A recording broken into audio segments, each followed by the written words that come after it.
मरकद में जब वो आएंगे,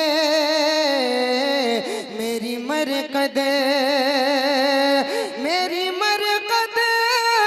जब वो आएंगे, मेरी मरकद में जब वो आएंगे,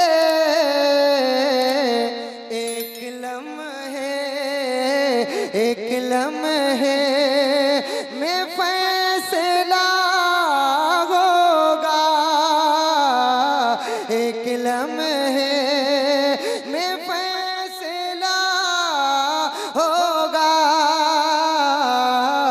वो जो चाहे ये फैसला होगा, वो जो चाहे। एक शेर और पढ़ता हूं, समाअत करें। बुलंद आवाज से कहते हैं या रसूल अल्लाह। बहुत खूबसूरत अशार है ये भी कि पकड़ो बकरी, बोल दीजिए आप। बेशक सुभान अल्लाह, सुभान अल्लाह। बोल दीजिए या रसूल अल्लाह। या रसूल अल्लाह। पकड़ो बकरी को शेर ये बोले। बेशक सुभान अल्लाह, सुभान अल्लाह। अरकीन कमेटी की खास तवज्जो का तालिब माशाअल्लाह। बेशक सुभान अल्लाह। पकड़ो बकरी, पकड़ो बकरी, पकड़ो बकरी को शेर ये बोले। पकड़ो बकरी, पकड़ो बकरी को शेर ये बोले। पकड़ो बकरी को शेर ये बोले, तब ही दीदार मुस्तफा होगा। बेशक सुभान अल्लाह, सुभान अल्लाह। बेशक तकबीर, अल्लाहु अकबर। रिसालत, या रसूल अल्लाह। अस्ल के आला हजरत जिंदाबाद, अस्ल के आला हजरत जिंदाबाद, सरजमीने पैगार इछा बहेड़ी बरेली शरीफ जिंदाबाद, जिंदाबाद। तब ही दीदार मुस्तफा होगा, तब ही दीदार। एक शेर पढ़ता हूँ, गजाली साहब इसकी इस्लाह फरमाएं। बहुत अच्छा पढ़ रहे हैं भाई। पकड़ो बकरी आए, पकड़ो बकरी, हाय हाय, पकड़ो बकरी को शेर ये बोले। पकड़ो बकरी, पकड़ो बकरी को शेर ये बोले, तब ही दीदार, तब ही दीदार मुस्तफा होगा, तब ही दीदार मुस्तफा होगा। वो जो चाहे। और बरकाती साहब के बिला एक शेर और पढ़ता हूँ, समाअत करें। जो भी आया, हाय हाय हाय, बेशक जो भी आया मिटाने कुरान को, जो भी आया, जो भी आया मिटाने कुरान को, बाखुदा खुद ही मिट गया होगा, बाखुदा खुद ही मिट गया होगा। वो जो चाहे के फैसला होगा, वो जो चाहे। आखिरी शेर मक्ते की शक्ल में हाजिर करता हूँ, समाअत करें क्योंकि वक्त भी बहुत कम है। 11 बजे हजरत का खिताब होगा। हाजिर करता हूँ, बुलंद आवाज से कह दें या रसूल अल्लाह। या रसूल अल्लाह, पूरा मजमा कह दे या रसूल अल्लाह। हाथों को उठाकर कह दें या रसूल अल्लाह। अभी कुछ लोगों के हाथ उठे नहीं हैं, हाथ उठाइए फिर कहिए सुभान अल्लाह। माशाअल्लाह, अल्लाह पाक सलामत रख के हाजिर करता हूँ। उनके सदके, उनके सदके में देखना शार के, उनके सदके, उनके सदके में देखना शार के, उनके सदके, उनके सदके में देखना शार के, खुल्द में अपने, खुल्द में अपने दाखिला होगा, खुल्द में अपना दाखिला होगा। वो जो चाह